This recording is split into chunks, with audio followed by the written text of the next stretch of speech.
Welcome to the Mom as Well podcast, where we are digging deep into the gifts and the gaps in foster and adoptive parenting. I'm Tara Hutton, and I'm glad you're here.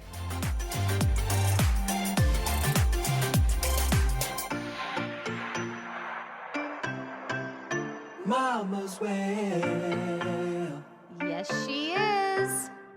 Well, today I have a very special friend, Nicole Bender, joining me. Yes. How are you, Nicole? I'm doing well. Good. It's good to reconnect. Yeah, we have to do this to have I know. coffee or tea, right? Yes. I don't know. That's Life not gets a good plan. busy. Especially when you have 4 Yes. and I have 5. Yes. Even the big ones, though. I know. You still have to find time for them. Yeah. Nicole just, you just launched one, like, officially. Yes. Has it been 2 years? It's been a year and a half. Okay. She got married to a Your great oldest. guy. Yes, Yeah. my oldest. And then, introduce yourself Yes. to everybody. I met you about 10 years ago. Our kids went to the same school, and that's how we met. And I've been inspired by you for a long time. You're an amazing mom.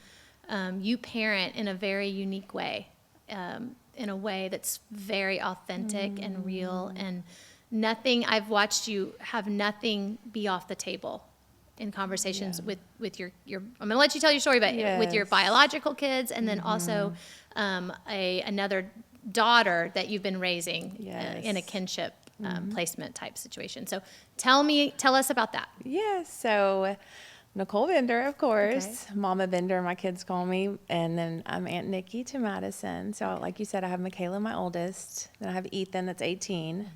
My niece Madison, that's 18, and my youngest is 16, Brooke. So that's my crew right there. Yeah. So tell us about Madison. I met Madison.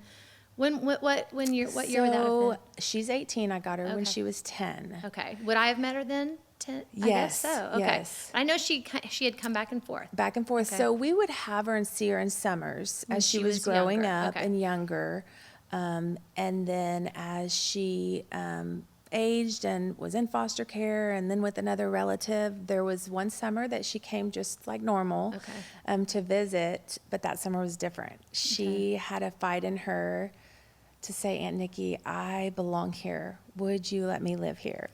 And of course, you know, I loved her and everything, but I was like, what does that mean? What does that look like?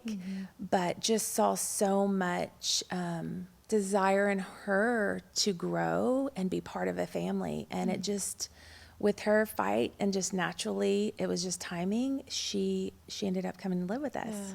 And she's from Alabama. She's from Alabama. So she has other siblings. Yes, other siblings, and just kind of family was separated. One sibling was here and there. Parents were addicts, and so they were in and out of her life, and no longer had custody. And so we got guardianship. And at that time, she was, you know, the one wanted to be there, and it naturally flowed. And so we got blessed with her at age 10. Yeah. How did that, because it's kinship, so that means that you have some sort of, you know, connection. Yes. I mean, I know kinship can be like just a close friend, but you are actually related. We're actually related. So she knew me as Aunt Nicki. I mean, it's complicated. I'm not going to go into it. We're actually cousins, but I was Aunt Nicki to her growing up, and my kids were cousins to her. And so there was a little bit of a bond there. But even because she lived in Alabama and Houston, I didn't know the depth of what she was going through in her childhood years until age 10, 12, 13. You know, things started unfolding and realized, you know, she has a lot of healing to go on. And she would just say this, Aunt Nicki, I just want to be normal. I want to be in a normal family. And, you know, knowing, I'm like, well, there's no such thing. But in her mind, a mom and a dad and siblings. And what she was saying is, I just want love. I just want. You know, this just popped in my mind, but there's a lady that I listen to, Heather Forbes. I may have told you about her. Her website is beyondconsequences.com, but she talks about and this is in Madison saying, I want to be normal. It's actually a good thing because, and Heather Forbes calls it crazy town. So a lot of kids don't realize that what they're living in is crazy town and that there can be something else. So all those summers that you were inviting her into were, and this literally just came in my head, but you were showing her there is something else. Right. It's That's not, good. it isn't normal to live in different places. Right. It isn't normal to live with people that you don't know. So she was right. I get what you're saying. Like there's no perfect normal, but that's such a good point. Perfect. But there is something that she recognized. She was in what Heather Forbes calls crazy town. Yes. That's so good. That's true because she never knew like, well, I'll be with this relatives. Oh, my parents are good. I'll be with them now. Oh, wait, I'm at grandma's. Yeah. No, I'm in foster care. And so that stability of I want that. Stable. And she had the wherewithal even at 10 years yes, old to fight for that. to say, I want something different. So how did that play out with your family members? Like, I'm not talking about your family at home because obviously you guys agreed to that, but how did that play out with the family members in Alabama, her mother and father? Obviously you know them. I know a little bit that you know them. So at the time, luckily the parents realized I'm not in a healthy place. They were very supportive of Madison. This is good for you. Because with her fighting to come, you feel that guilt of like, I'm leaving mom and dad. Even though they didn't have custody, they were still seeing her here and there in Alabama. So she's moving away going, I'm abandoning. And she would say that like, well, my sister's there. I'm like, yeah, but your sister's an adult now. She felt responsible even still. Like, even though she fought and wanted to be here, she still felt I'm letting them down. Yeah. And so we had to have a lot of talks through that. Like, it's okay for you to fight for health and normal and still love them. And so that was tricky. Yeah. And were the parents upset with you, or how did that play out? Because I could see potential for a lot of drama concerning that, even though you, Madison's asking to come, you're offering a loving environment. Obviously they needed help, but they might not have known they needed help, or might not have wanted help from somebody that appears to have everything straight. So I think with each parent, because they weren't together, it was a little different. With mom, she saw and she knew a life of our life and kids, so she wanted that for her kids. And knew she wasn't at the point to give it. So there was no pushback. Dad was in and out of the picture. So with the in and out came different emotions. One day grateful, one day, not grateful, or why are you, so that was a little bit of a roller coaster journey with Madison and us. But he didn't pursue health. And so it kind of naturally went apart where fast forward, mom, which at the time didn't, but has now been clean 2 years and has been a journey with Madison of reconnecting now that mom's on her journey to health. Wow. So a lot of navigating different I don't want to forget about, let's come back to that. Yes. Because that's beautiful that could happen, and it's not always the case. Right. Okay, so she comes to you, she's 10 years old. And did she just stay that summer, or? So that summer, yes, we got guardianship, and she became part of the Vendor family. We enrolled her in school. We started, that's I think at Legacy where we knew you from. Okay, that's where So we enrolled her in school. So it was a different world for her for sure. Yeah. But how did that show up? I mean, surely it wasn't always, oh, thank you, Aunt Nicki, for letting me come, and all your other kids saying, oh, this is so wonderful. Like tell me about the 'cause I know she's so authentic. She's gonna tell us some good stuff. Yes. So tell us what that's like. Yeah, it's like a tornado. It's like this breeze of wind and things going everywhere. Emotions go up and down every day. You have to build a strong root system or you will be tossed, and so It was a daily journey, honestly. Yeah. It was a daily journey for her, for me, for my biological kids, my husband, us navigating through. I would say at first it did seem easy. I thought this is going to be easy. Well, because she is trying to do everything she can to just bring peace, like be the perfect child. And I'm like, this is great, you know? But you can only keep that up for so long trying to make. She is a pleaser. She is a pleaser. Yeah. She is for sure a people pleaser. And so, but you can only carry that for so long. And so we started seeing like just anxiety, and no one's perfect. So when she would do something, she would literally look at me and go, "And Nicki, do you still love me?" Like that was the big saying, and we joke now because she's like, "Remember how many times I said, 'I'm sorry, do you still love me? I'm sorry, do you still love me?'" Yeah. That was a common phrase of anything, her making a grade or anything. Yeah. I talked about that in a recent podcast. In TBRI, our trauma training, they talk about, they call it felt safety. And so, she was safe. She was safe, but she doesn't feel safe in her relationships, primarily, right? Because she has attachments. And I was very much like that as a child. Like I would perform, always perfection was the goal, because not even because I really cared that about the project. It was always about the people that it was going to either let down or please. Yes. It's very tiring. Sure. Yeah. And anxiety ridden. Right. So how did you, because in my family, we didn't, you know this about me because we've talked a lot about it, but we didn't, my mother, I didn't have an Aunt Nicki on the side saying, it's okay. You don't have to perform perfectly. I mean, that people all around me were going, "Wow, look at that." And I was, okay, I gotta do more, like a little puppy dog. But so tell me, let's talk about that, because that's huge. Right. If I would have had someone in my corner saying, "It's okay," you know, tell us. I think it took purposeful time. Like we had a lot of back porch talks we would set. And I would say, "What are you feeling, Madison?" Because no one teaches you, what are you feeling, right?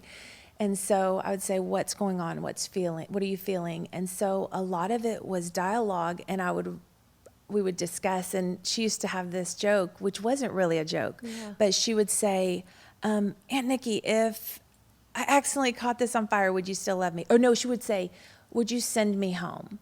And she would go, what if I accidentally did this, would you send me home?"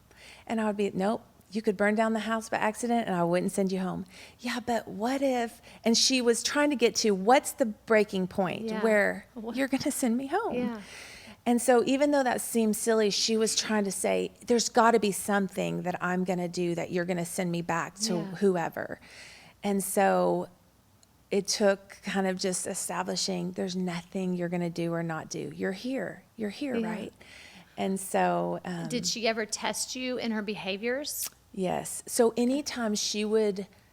This is just a small example, but Madison had how would I say? Like, no one likes to be late, but it would turn into like a panic, like anxiety, freaking out. Like you could feel like she was losing control to be late. And so at first I would, graciously explain to the kids, "Madison hates to be late. Let's not be late. Okay. Let's be early. This is important." But then I realized I was getting anxiety ridden. I was making every kid line up, and we're never going to be late because Madison doesn't like to be late. Yeah. But that was just a bad fruit, right? That was just something like something's under there, right? There's some kind of root going on. Yeah. And it was something to where she didn't want to disappoint. Again, the fear of being late is a teacher's going to be disappointed. I don't have mom and dad's live at home. I want this teacher. Yeah. And so you're going back to asking me, did she ever test that? Yeah. She would have breakdowns where I would just say, "Madison, go in your room." A counselor told her one time, "Just scream in a pillow if you have to, like get out that, And so after that, she would constantly go back. "Are you disappointed? Do you not love me anymore?" When she would emotionally break down because she thought this is Aunt Nicki's breaking point. I've been irrational. She's asked me to calm myself. So she was her emotional, what she felt like being emotionally out of control was the thing that she felt like might she was going to be, this is a phrase that often came to me, I'm too much. Exactly.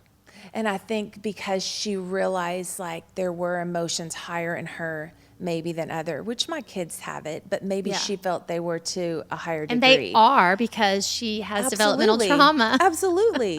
And so she didn't have maybe some of the coping mechanisms or the security belt. And so there were some higher extremes. Yeah. And so after those would be, is this it? Like, are you done with me? Am I exactly what you said? Am I too much for you? Am I too much? Yeah. Ugh. Yeah. I feel that. Yeah. Too much. Too much. Because we, as a young child, we'd never learned, there wasn't any mommy staring into your eyes necessarily, calming, soothing, teaching you to regulate. Right. That probably was missed. Yeah.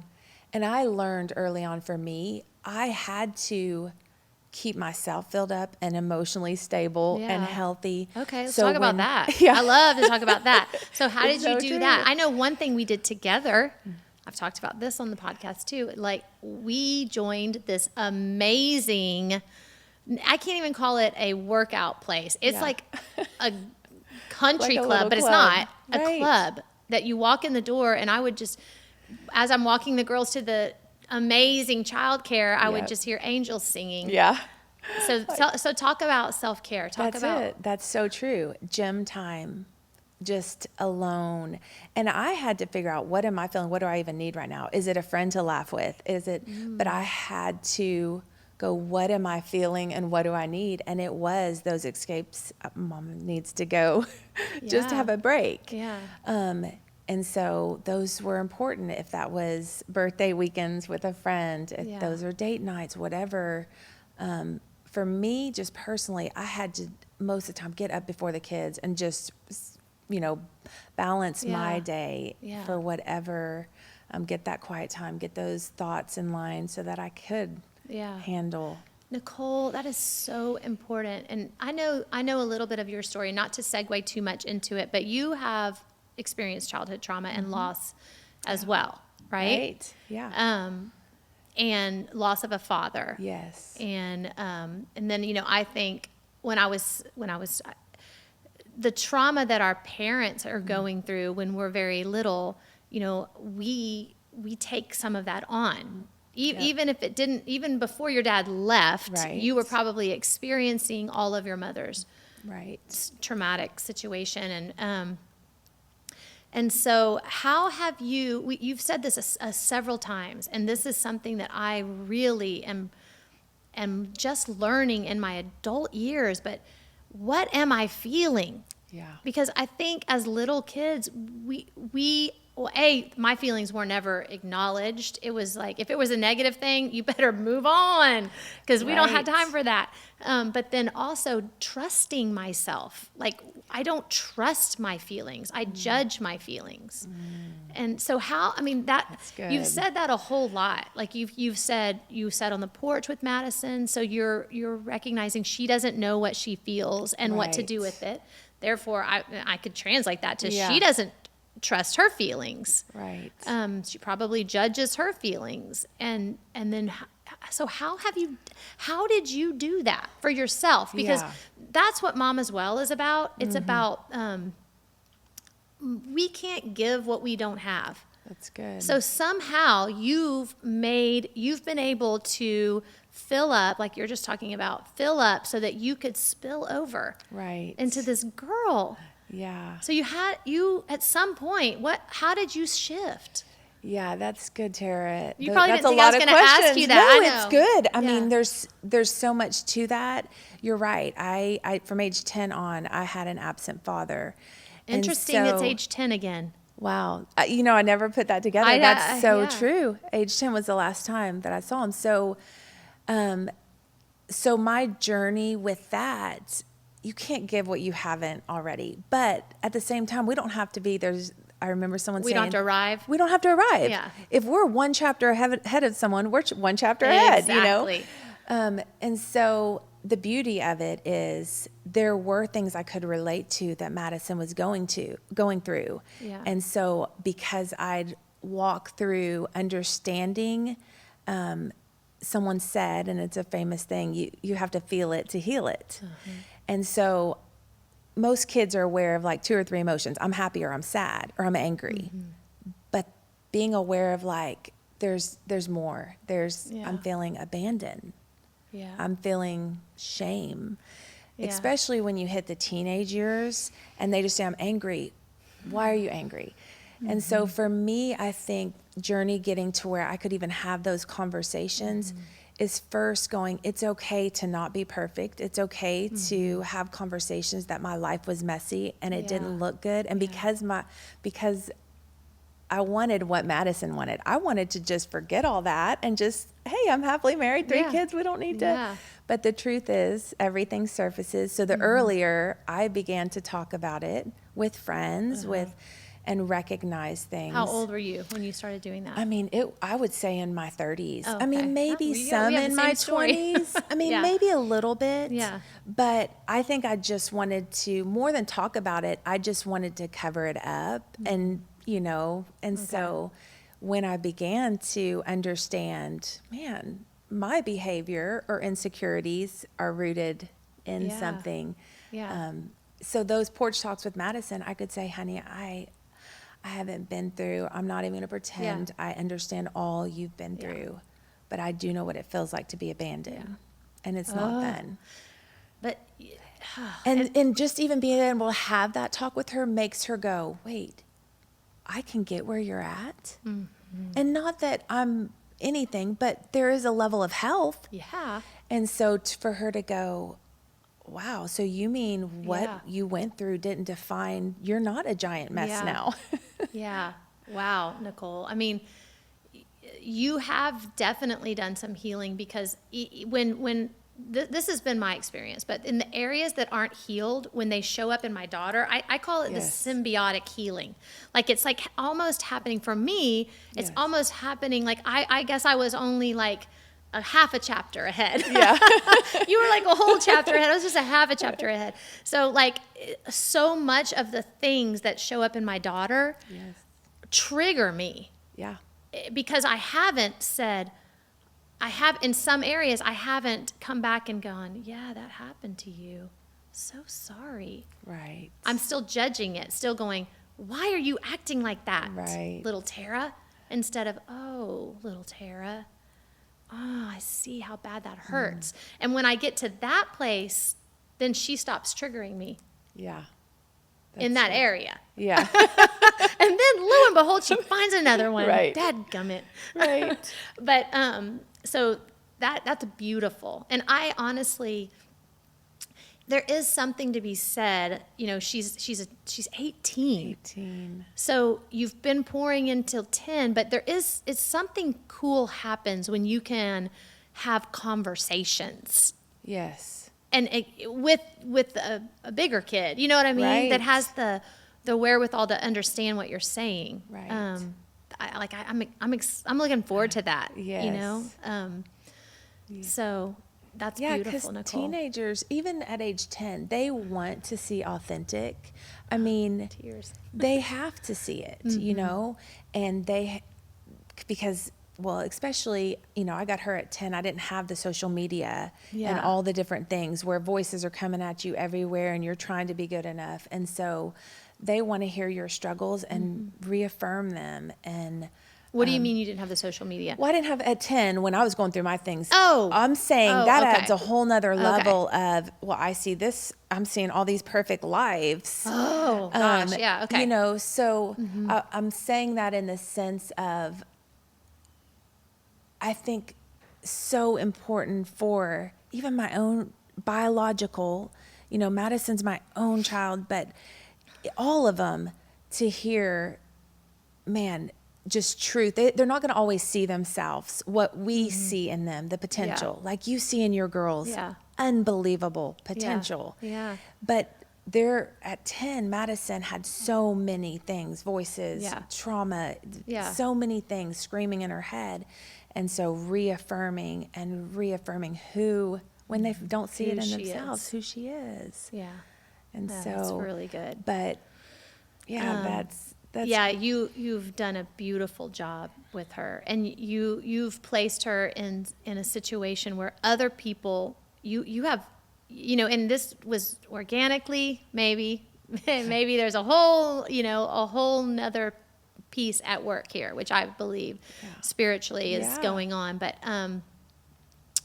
Madison, we go to the same church that you guys go to, and I've seen Madison who, when someone wants to be perfect because they're worried about losing the love of people in their life, to stand up on stage and lead worship is a pretty big risk. I mean, a lot can go wrong in a 3-minute song. You know what I mean? When it's so when knowing what I know about Madison and then seeing her get up on stage at our church and lead worship from probably for the last few years. How many years? Yeah, probably How old since is she was 15. 15. Okay. For a 15-year-old to do that is incredible. And so it's incredible because every time she's doing that, I mean, I've sang on the stage a few times with Kyle and I'm terrified because I can't control what might come out of my mouth, right? And I can't control them, the audience. It was horrible. It's absolutely horrible. So for Madison to do that, to me, that shows tremendous strength. That's so good. You're right. And you had said that to me one time, and I thought, because I don't get on stage musically, but I can't imagine the vulnerability and just every mistake everyone sees, eyes staring at you. So Terry, you're right. Like for her to be up there is remarkable because you put yourself in a spot to be judged and not be perfect. And so I think, to say that I've done this alone is just not true. Like a community has been around Madison, and our faith has played a huge part in mentors and youth pastors, and that's the beauty of the journey has been at the right time when I felt like I can't speak into this area. There would be someone would show up.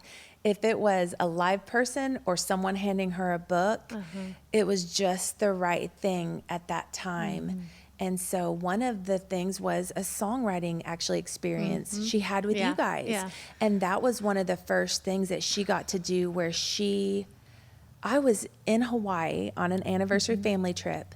And when I heard the lyrics, I can't even almost say them because I will cry. But I thought, that's vulnerable. To write a song, I was shocked. I thought she was about something that matters. Yes. And something that's real and truthful and just raw. Feeling like I want someone to find me from the lost and found. That was the line. That was the line. And I went, like that exposed everything. And I thought, oh God, that's so much vulnerability, but it was healing for her to go, I'm safe.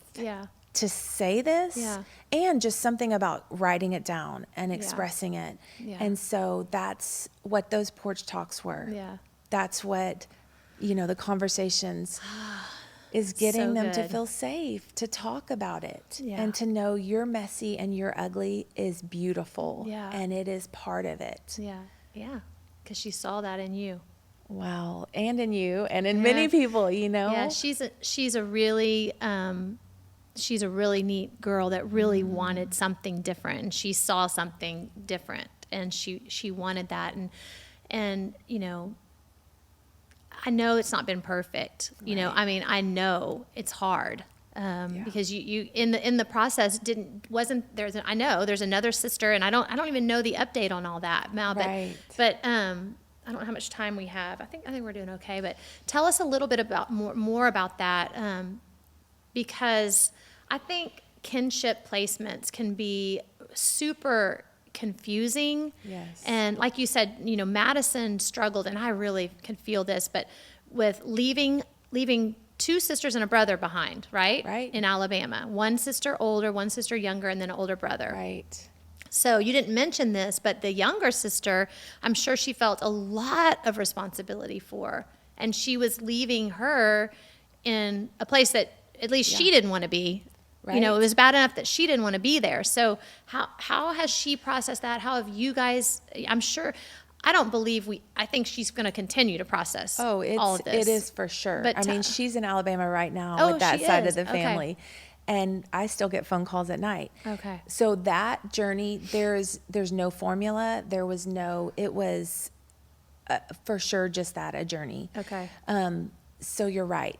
I think there was as she got healthy, a tremendous amount of guilt she carried for her siblings, and even wanting to fix her parents, how do I get them better?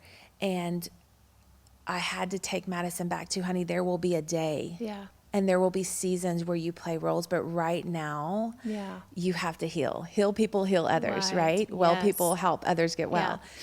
You can't.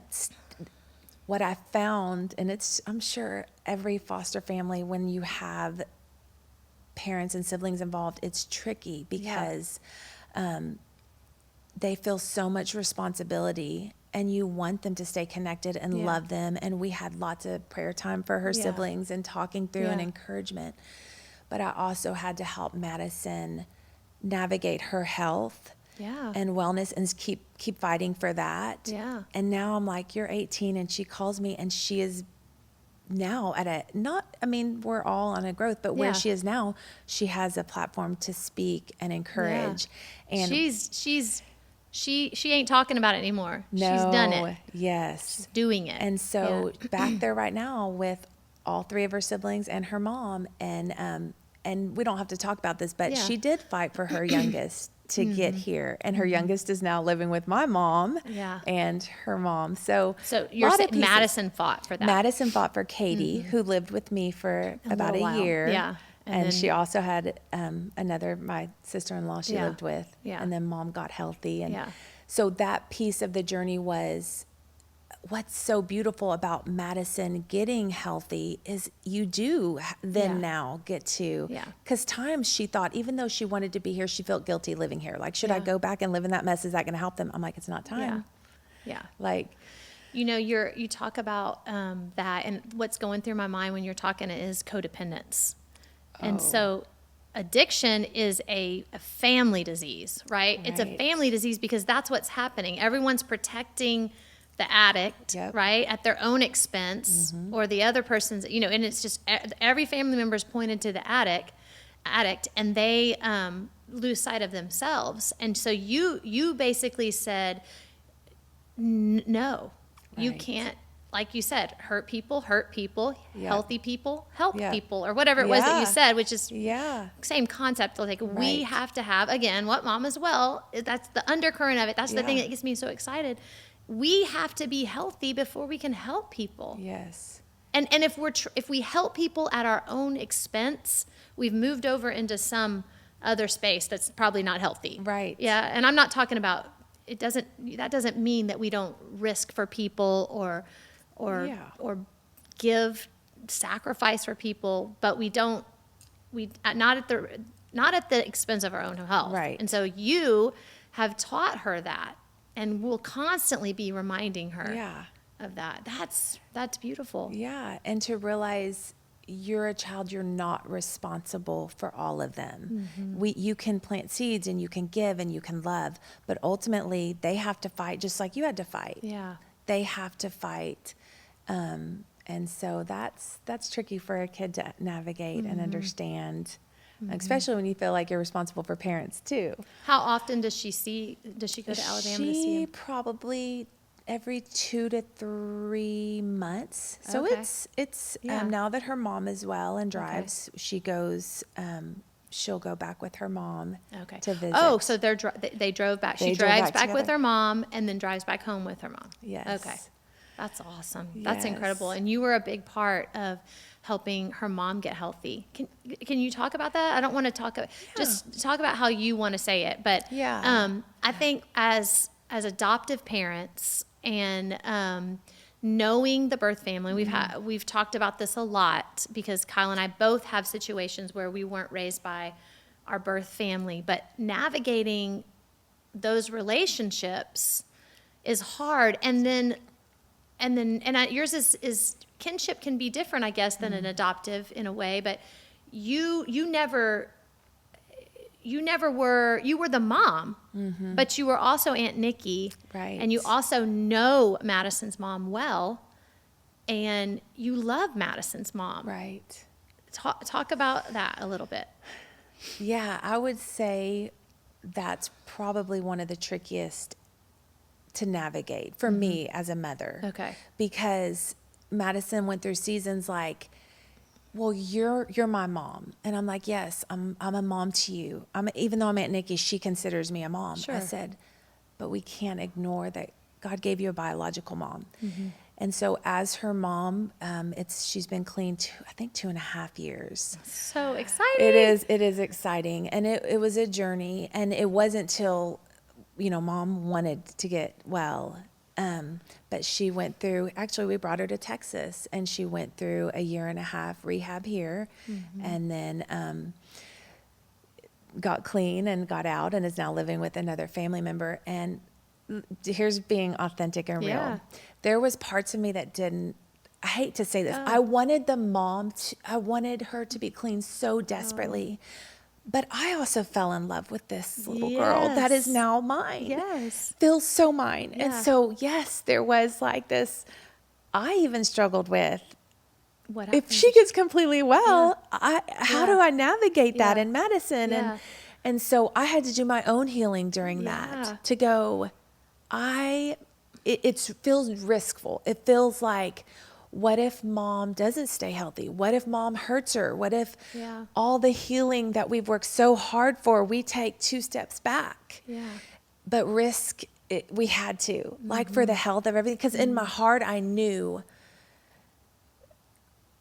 Madison needed that. Yeah. And that's important. And so you have to know the safety of the parent, because we don't have that with the father side. And I know the best thing right now is to not have involvement. And Madison knows that. Madison would test the waters. Even once a year, she'll still test the waters there and do a phone call. And she's like, that was not good for me. It's not as safe.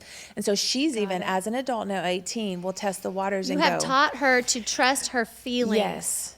It's so true. Like you go, when you get off the phone call, what am I feeling? That was crazy town. That was That's a great word, isn't it? bull. I love it. It was. Yeah. That's exactly what it Yeah. was. And so now as an adult, she goes, that's not good for me. Right. So, but on the flip side, mom is healthy. Mom is working on being a mom and developing relationships. And so I had to trust that, and I had to teach Madison to trust. There's no guarantee, honey, that mom's not going to hurt you. Yeah. But truth is, there's Emotionally emotionally. Yes, sorry. Yeah, yes. no, I knew Thank what you you- for I knew what you were clarifying talking that. about, but Thank you for yeah. clarifying that. There was Like, never I a wouldn't risk of send her- physical hurt. Yeah. Absolutely, Yeah. absolutely. I Yeah. wouldn't. I know. wouldn't send her I know. there. I just wanted to say that. Yes. Yeah. But There's no- emotionally, that's a right. huge risk. Yes, Yeah. there's a huge risk that someone's going to say the wrong thing or trigger or pull a wound or. Yeah. But at the same time, Madison wanted to test, slowly test those waters. But she wanted to hear, and she would say, are you still going to love me? Back to the fear of, she thought, if I get too close to my biological mom, you're going to go, oh, you don't need me anymore. And so she was saying, Annie, I still need you. Yeah. And so we have conversations. What makes you think I don't need you? Yeah. Oh, Nicole, I wish you could have been my Aunt Nicki. You're sweet. You talked about possibly doing some more mentoring, and I just think you would be you're amazing at it. You're sweet. You're amazing at it, and I feel like we could talk for like a long, long time about this. You have so much to say. I was excited about this because I've watched it. And we have the same birthday. And so Nicole and I have spent a couple of birthdays together. So we've had some, weekend birthday. This isn't a birthday party. This is a birthday weekend. Yeah. And so we spent some birthdays together. And I always enjoy talking to you because you're so warm and inviting, and you have done some deep healing. And that's always so encouraging. A warm is just the word I think of. Like, it's like a warm blanket, you know? So Nicole, like, and Kyle and I have, when we started fostering, which you were a part of our trip to Haiti that I talk about as to where foster care came from, right? Yes. It was you that brought us on the trip to Haiti. And so I've shared that story here. And, but when we came back, we were fostering, and all of our children our daughter Trinity was 3, almost 4 when she came, but that's the oldest that we had in our home. And like that's a challenge, because I can see a difference in the thinking of my daughter Skyla, who I got when she was 2.5 months, and my daughter Trinity. I can see the messaging that she tells herself is different for each one. So let's add 6 more years to where we got Trinity and you got Madison at 10. Like, talk about that. Yeah. Older placement, that's that takes a special set of skills. And so tell me about that. Yeah. That's a great question. I think getting someone at preteen years, preteens alone is an interesting age. Being an aunt, I will say, with Kinship is a little bit easier because you understand some history, where and the verbal skills of talking through. Yeah. But you're right, it's a whole nother avenue with a preteen teenager. But they're just, to me, I'd always go, this is a little adult. I mean, they're not adults yet, but they can talk. And so I would at times just say, especially, I feel like she lived through so much that it was okay to begin. And I was an aunt. Yeah. I knew some of the story to begin having those conversations. And so it's hard in the sense you didn't see it all and didn't live through it. But there's also a beauty in me being able to have conversations with her about her parents because I knew some of the journey. Yeah. And so that part of being an aunt is beautiful because she was more open and didn't have to start from square one. Well, my dad this and my mom this. Yeah. And she knew that you loved her parents. Yes, that's right. You know, that's kind of that. And that's important you say that, because there were times that I wanted to, man, like, just go, do you know? Yeah. But that was so important. Like, I would have conversations with my husband about, the father said this and this.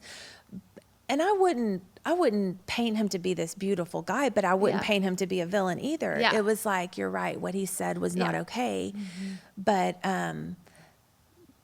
that was important for her to be able to, if I had painted them to be villains, I don't think she would have ever been okay with, she's went through rehab, she's safe. Yeah. I could have just said, it feels safe and we're together and I don't want, but the truth is I had to say, and I did with the mom, like, your mama loves you. Yeah. She's not well, but she loves you. Yeah. And she would say, but she did this, this, and this. That's not love. You're right. That does not feel like love, and that's not okay. But from a place when she got healing, and so. But I like what you're saying right there. We've talked about this again, and that is telling our kids the truth.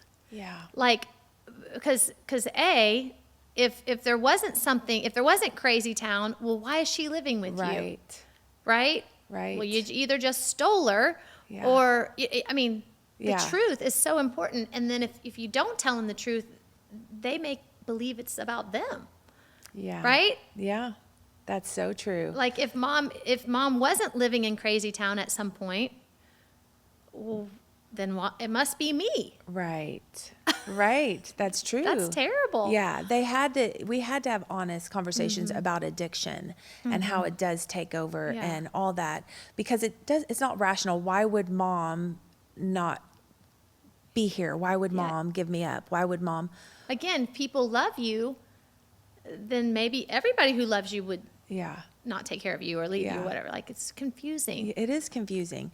And so now, though, because of all those conversations, when she has a call with her father, she knows that is an addicted man that's mentally not healthy. So nothing that's going to come out is going to be healthy at this point. Like, there's no health on that side. So those are hard conversations. I'm not going to say it's easy as a teenager, but kids are resilient.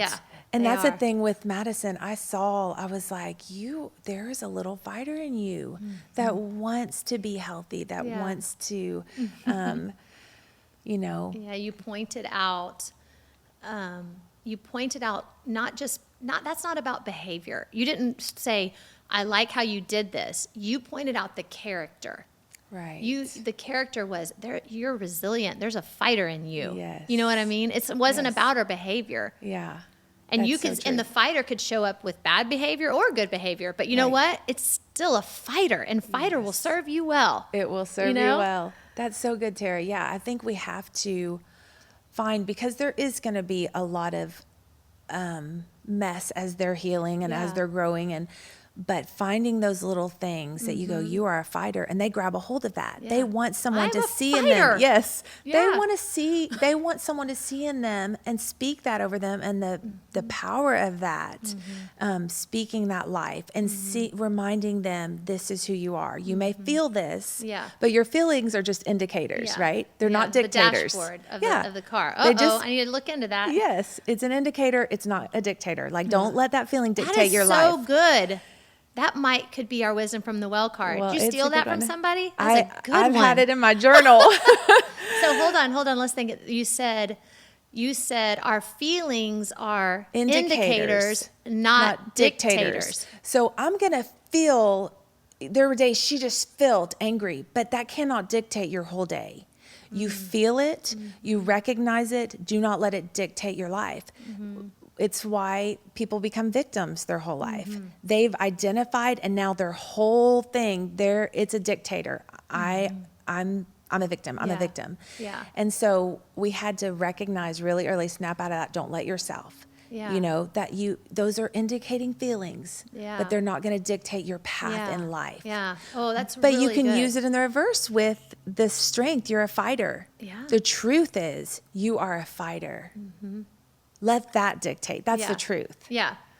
I talk a lot about feelings. I talk a lot about, and it was because there's this angst in me that I didn't get to have mine. Yeah. And that I don't know how, and what happens when you don't get to have them is that you don't trust yourself. You don't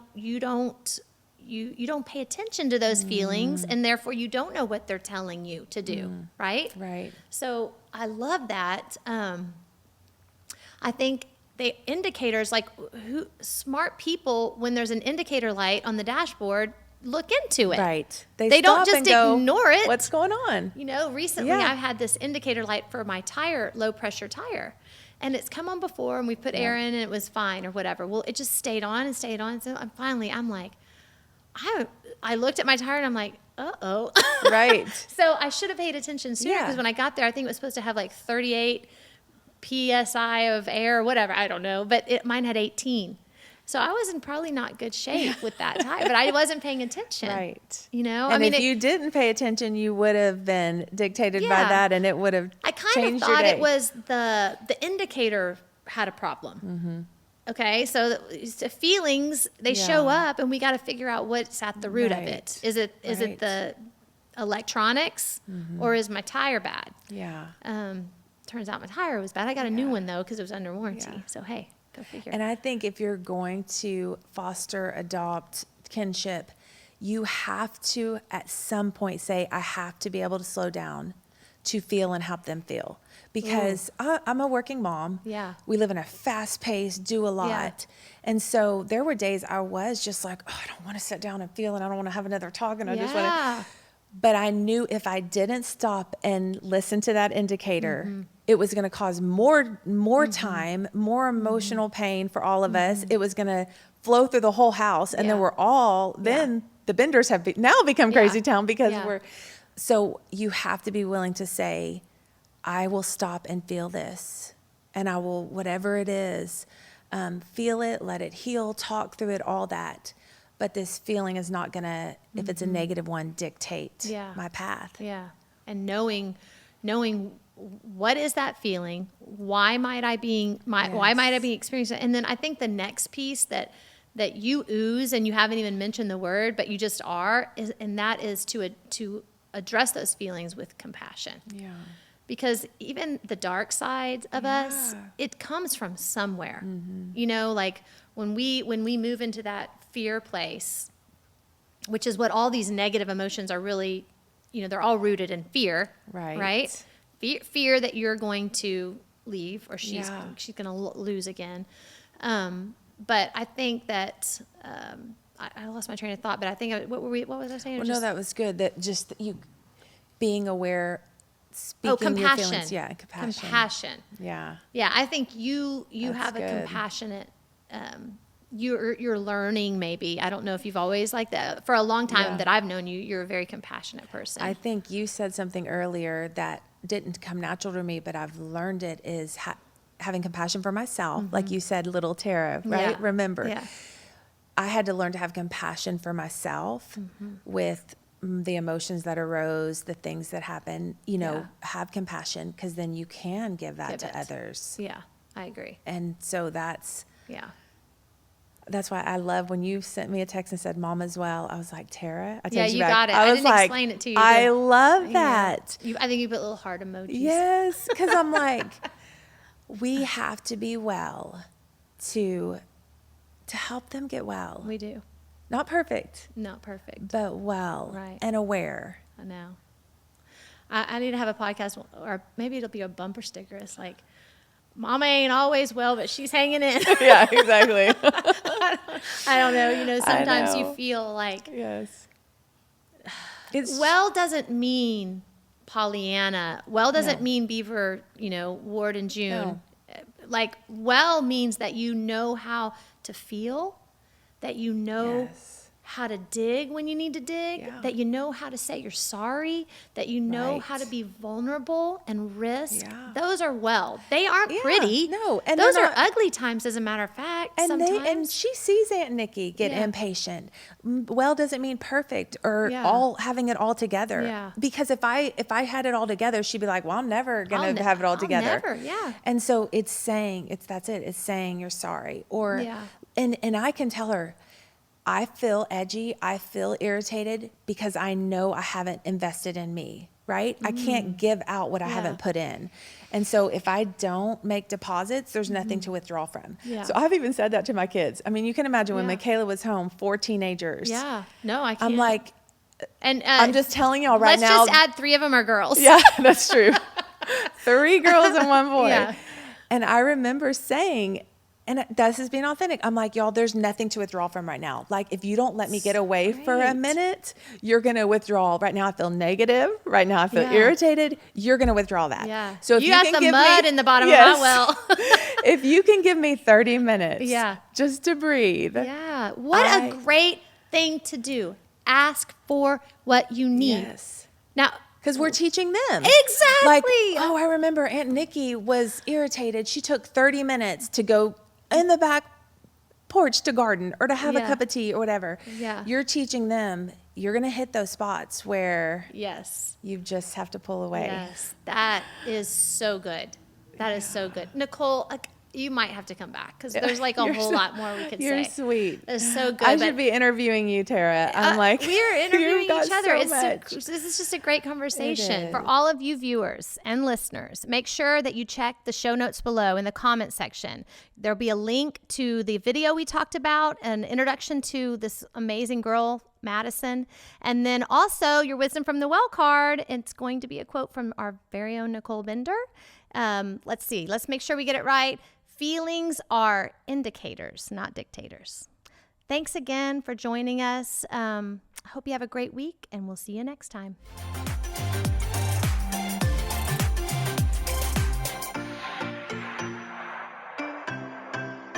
Mama's well. Yes, she is.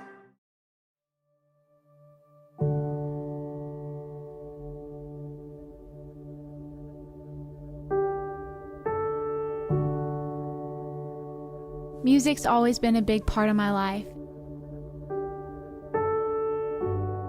It's helped me get through some of the most difficult things I've had to face. I'm Madison Wright, and I live in the Woodlands, Texas. I moved here from Alabama when I was 13.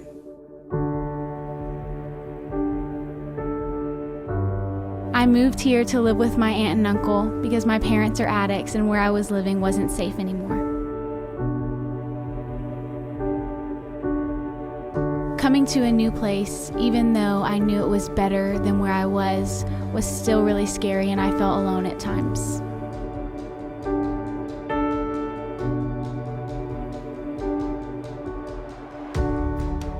It wasn't long after I got here that my aunt asked me if I had any interest in singing or writing songs. She had heard about this program that's purpose was to help people put their thoughts, feelings, and experiences into a song. I remember walking in on the first day of the program and thinking to myself, what did I just sign up for? It's really amazing how doing something like writing a song can help you make sense of some of the most difficult things in life. My first song was called I Hope It's Coming Soon. It was yesterday, everything was right, a perfect family, a perfect life. Now here we are falling apart, a broken family, a broken heart. When one door closes, another one opens. I don't know when, but I'm hoping that it's coming soon. As a child, I always tried to forgive you even though you lied. Now here I am waiting around for someone to claim me from the lost and found. When one door closes, another one opens. I don't know when, but I'm hoping that it's coming soon. Since that first song, music's become more and more a part of my life. I still get butterflies when I'm about to sing a song.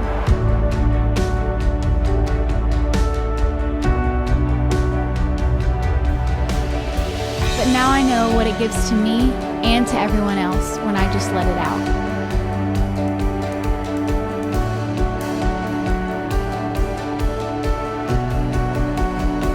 Thank you for giving me the gift of music.